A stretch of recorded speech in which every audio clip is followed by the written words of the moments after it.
अस्सलामुअलैकुम dear students, hope you all are doing well. I am Qurratul Noor. आज हम देखेंगे ट्रांजिशन एलिमेंट। ट्रांजिशन एलिमेंट कौन से होते हैं? 3D सीरीज़ यानी कि डी ब्लॉक एलिमेंट्स जो से होते हैं हमारे पास। डी ब्लॉक के जो एलिमेंट्स होते हैं उनको हम क्या कहते हैं? Transition elements. जो पहले वाला होता है यानी कि जब हाइड्रोजन जो सा है, हीलियम लिथियम बेरिलियम वाला जो सा यानी कि फर्स्ट ग्रुप और सेकंड ग्रुप को छोड़ के और जो दरमियान वाली चीज़ होती है ना, जो नीचे को होती है ग्रुप में, उसको हम डी ब्लॉक एलिमेंट्स में लेते हैं। ठीक है, डी ब्लॉक एलिमेंट्स जो से होते हैं 3D सीरीज़ वाले में आज आप लोगों को याद करवाऊंगी, क्योंकि ये बहुत ज़्यादा इंपॉर्टेंट है। ये बहुत ही ज़्यादा इंपॉर्टेंट है।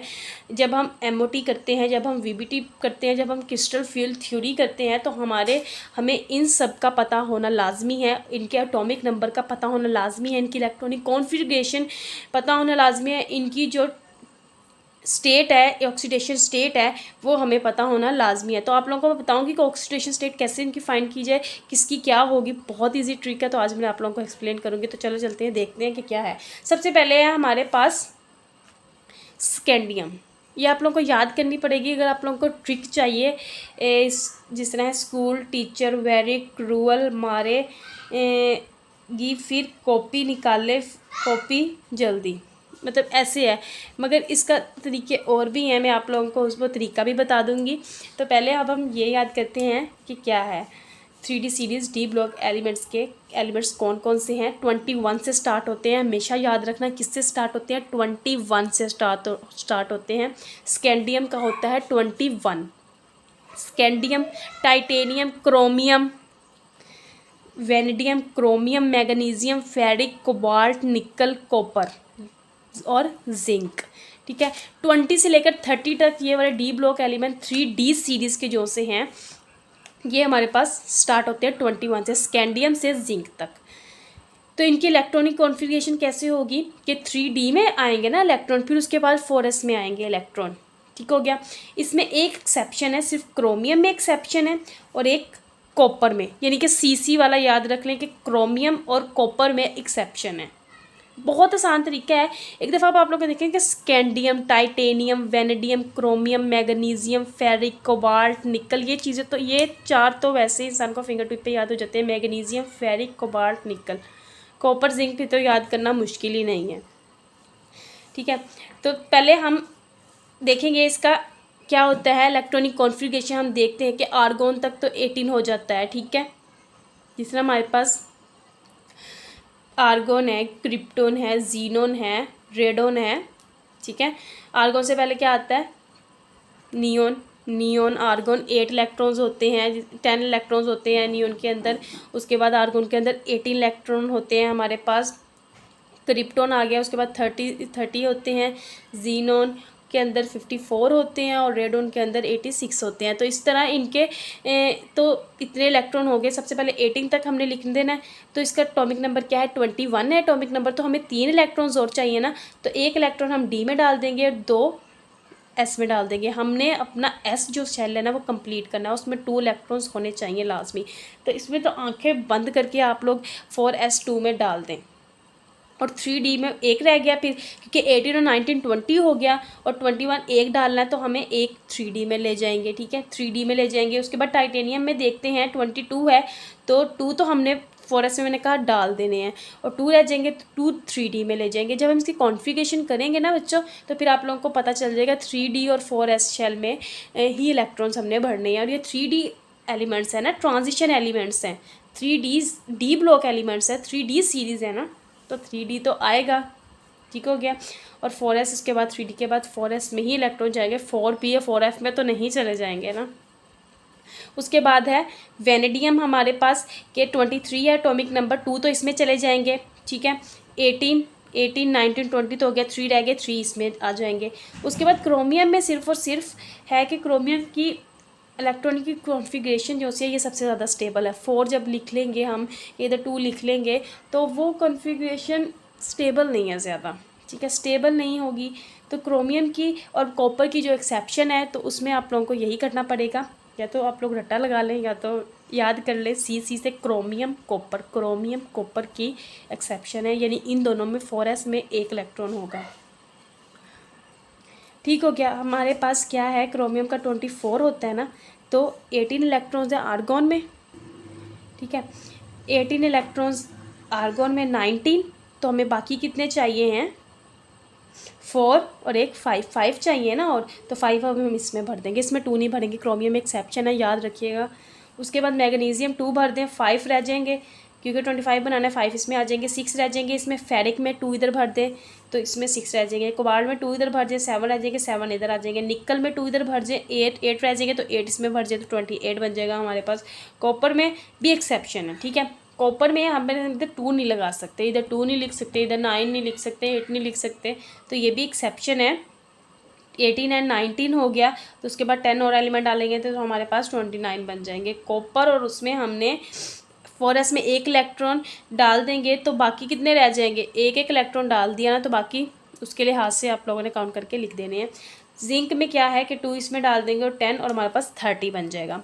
अब इलेक्ट्रॉनिक कॉन्फ़िगरेशन कैसे करनी है कि हमारे पास ये वाला क्या है, ये हमारे पास 3D ब्लॉक एलिमेंट है जिसमें D में 5 ऑर्बिटल्स होते हैं ना, हमारे पास 5 होते हैं ना ब्लॉक्स, और 4s में 1 ब्लॉक, तो s, ठीक है, 4s में 1 ब्लॉक है। अब इसमें D में कितना है, 1 इलेक्ट्रॉन 1 भर दिया हमने, और 4s में कितने हैं 2 इलेक्ट्रॉन है तो 2 भर दिए, समझ आ रही है।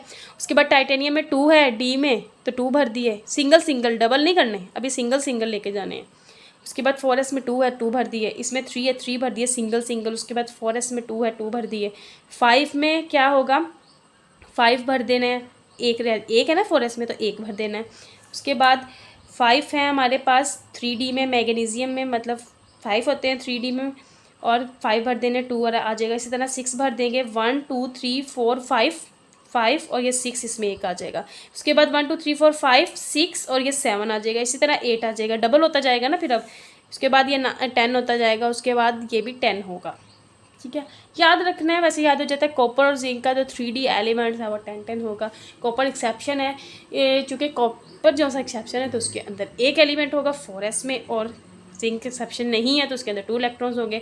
इसी तरह बिल्कुल same as it is chromium और मैग्नीशियम को अगर हम याद करें तो क्रोमियम में हम कहते हैं एक्सेप्शन है, डी में तो 5 एलिमेंट दोनों में आगे हैं, मैग्नीशियम में क्रोमियम में, मगर क्रोमियम में एक्सेप्शन है तो उसमें 4s में 1 इलेक्ट्रॉन होगा, और मैग्नीशियम के 4s में तो 2 इलेक्ट्रॉन्स हो गए। होप कि आप लोगों को इसकी समझ आ गई होगी। उसके बाद मैं आप लोगों को ऑक्सीडेशन स्टेट बताती हूँ कि कैसे है। इस तरह हम जानते हैं जैसे 3D है और 4s है, जो 3D ऑर्बिटल है, ठीक है, 3D है वो ग्रेटर होता है 4s से, क्योंकि हमें पता है कि वैसे भी इन दोनों की जो एनर्जी है, एनर्जी गैप है वो बहुत ही कम है, ठीक है, तो इन दोनों में एनर्जी गैप कम है, जिसकी वजह से हमें इसके ऑक्सीडेशन स्टेट को ऐसे ही करना पड़ेगा। कैसे ऑक्सीडेशन स्टेट को, हमें ऑक्सीडेशन स्टेट हम क्या कहते हैं कि आउटर मोस्ट शेल में जितने इलेक्ट्रॉन होंगे किसी भी एलिमेंट के आउटर मोस्ट शेल में कि जितने इलेक्ट्रॉन होंगे वो उसकी क्या होगी, ऑक्सीडेशन स्टेट होगी ना वो उसकी। तो 4s में कितने इलेक्ट्रॉन है, 2 हैं, तो होना तो यही चाहिए कि इसकी ऑक्सीडेशन 2 होगी, इसकी भी 2, इसकी भी 2, इसकी 1, जिस तरह, तो मगर ऐसा होता नहीं है बच्चों, ठीक है, ऐसा होता नहीं है। हम लेते हैं D को भी लेते हैं, हम 4s के इलेक्ट्रॉन्स लेते हैं और 3D के एलिमेंट्स लेते हैं, क्योंकि एनर्जी गैप इनका बहुत कम होता है, तो इसीलिए हमें ये दोनों एज आ आउटर मोस्ट शेल इलेक्ट्रॉन्स के तौर पे इन दोनों के शेल्स लेने पड़ते हैं, इन दोनों के इलेक्ट्रॉन्स लेने पड़ते हैं। तो हम क्या करते हैं कि इसकी ऑक्सीडेशन स्टेट अब जैसे है, ऑक्सीडेशन स्टेट में जो 2 है ना उसको तो हमने काउंट करना ही करना है, और जो D में एलिमेंट होंगे ना उसमें जो पेयर होंगे, पेयर क्या होता है, ये पेयर है ना, ये पेयर है ना, दोनों पेयर है, ये अनपेयर्ड है बाकी, ठीक है, जो अनपेयर्ड इलेक्ट्रॉन्स है ना वो जो रह जाएंगे उससे हमने ऑक्सीडेशन स्टेट निकालनी है। कैसे निकालने हैं मैं बताती हूँ। अब जैसे स्कैंडियम है, स्कैंडियम के 4s में कितने हैं, 2 इलेक्ट्रॉन है तो इसकी +2 कॉन्फिगरेशन हो जाएगी, और स्कैंडियम का एक अनपेयर्ड इलेक्ट्रॉन है ना, पेयर तो नहीं है ना, अनपेयर्ड है ना, तो 2 और 1 +3, ठीक है, इसकी स्कैंडियम की 2 ऑक्सीडेशन स्टेट हो सकती है, +2 और +3। इसी तरह टाइटेनियम देखते हैं कि 4s में 2 इलेक्ट्रॉन, इसकी +2 कॉन्फिगरेशन भी होगी। जब हम 2 को 1, इसके 2 अनपेयर्ड है ना, तो 2 और 1 ये इसके साथ अगर काउंट करेंगे तो +3 ऑक्सीडेशन स्टेट होगी। उसके बाद +3 को इसके साथ करेंगे, ये +4, ठीक है, इस दोनों को हमने काउंट करना है इसके साथ साथ, इसकी +2 +3 +4 इलेक्ट्रॉनिक कॉन्फिगरेशन होगी। इसी तरह बहुत आसान है, वेनेडियम की हम देखते हैं कि 2 ऑक्सीडेशन स्टेट होगी। अब अगर हम इसके साथ इसको काउंट करते हैं, मिलाते हैं तो +3 ऑक्सीडेशन स्टेट होगी। अभी इसके साथ मिलाते हैं 4 हो जाएंगे तो +4 ऑक्सीडेशन स्टेट होगी। जब इसके साथ मिलाएंगे थर्ड वाले एलिमेंट के साथ तो हमारे पास +5 ऑक्सीडेशन स्टेट होगी। अब वेनेडियम 5 तक ऑक्सीडेशन स्टेट शो करता है। इसी तरह क्रोमियम की देख लेते हैं, +1 ऑक्सीडेशन स्टेट, एस में यही है ना, ये मैंने लिख दिया, ठीक है, 3D और 4s का है, ये बस एस वाले हैं, ये डी ब्लॉक वाले एलिमेंट्स है। +1 ऑक्सीडेशन स्टेट है, इसके साथ मिलाएंगे +2 हो जाएगी, +3 हो जाएगी, +4, +5, +6। इसी तरह इसकी +2 ऑक्सीडेशन स्टेट है, इसके साथ मिलाएंगे +3, इन दोनों को मिलाएंगे +4, इन तीनों को मिलाएंगे इसके साथ तो +5, +6, +7। इसी तरह +2, +3, ठीक हो गया। ये अनपेयर्ड आ गया, अनपेयर्ड आ गया बच्चों। अनपेयर्ड को हमने नहीं लेना, अनपेयर्ड को हमने नहीं लेना, हमने सिर्फ क्या लेना है, पेयर्ड को लेना है। अनपेयर्ड को सॉरी हमने लेना है, जो पेयर्ड है उनको हम नहीं लेना। ये पेयर्ड आ गया, उल्टा बोल दी हूँ, सॉरी। ये जो पेयर्ड है इसको हमने नहीं लेना, जो अनपेयर्ड इलेक्ट्रॉन्स है ना उनको लेना है। तो 2 ऑक्सीडेशन स्टेट होगी, 2 के साथ एक ये अनपेयर्ड मिलाया तो 3, और इसके साथ मिलाया +4, इसके साथ मिलाया +5, इसके साथ मिलाया +6 तक इसकी ऑक्सीडेशन स्टेट होगी फेरिक। कोबाल्ट की कैसी होगी, ये पेयर्ड है, इनको नहीं करना, ये अनपेयर्ड है, इसके साथ मिलाएंगे, इसकी 2 ऑक्सीडेशन स्टेट इसकी तो है ही है। उसके बाद एस वाले इलेक्ट्रॉन लाजमी लेने हैं, एस वाले इलेक्ट्रॉन पेयर्ड होने चाहिए, या अनपेयर्ड हो चलेगा, मगर जो डी ब्लॉक में एलिमेंट्स होंगे वो अनपेयर्ड लेंगे, पेयर्ड हम नहीं लेंगे, ठीक हो गया। 2 ऑक्सीडेशन स्टेट है, इसके साथ मिलाएंगे 3, इसके साथ मिलाएंगे चारों को तो +4 और +5 ऑक्सीडेशन स्टेट आ जाएगी। इसमें ये सारे पेयर्ड है, इसमें भी +4 तक जाएगी, 2, 3 और ये 4। उसके बाद इसमें क्या है +1। हालांकि हम इनके पास इतनी टेंडेंसी नहीं है कि ये पेयर्ड को अनपेयर्ड बना दे, मगर कॉपर के पास टेंडेंसी होती है कि ये इसमें से एक पेयर्ड को अनपेयर्ड बना देता है, तो इसकी +2 ऑक्सीडेशन स्टेट भी होती है, मानी जाती है, ये बना लेता है इजीली। और जो जिंक होता है वो है तो नहीं, मगर फिर भी +2 ऑक्सीडेशन स्टेट शो करता है। होप कि आप लोगों को ऑक्सीडेशन स्टेट तो बहुत अच्छे से समझ आ गई होगी कि कैसे फाइंड करना है। अगर पेपर में आप लोगों को नहीं आ रही, क्या है क्या थी नहीं याद हो रही, ये वाला आप लोग बना लें, ईजीली है, बस ये याद करना है। अगर ट्रिक चाहिए इसकी तो मैं आप लोगों को ट्रिक बता दूंगी, 2-3 ट्रिक्स बताऊंगी, जो नाम आप लोगों को ईजी लगेगा तो मैं आप लोगों को वो बता दूंगी। Thank you so much.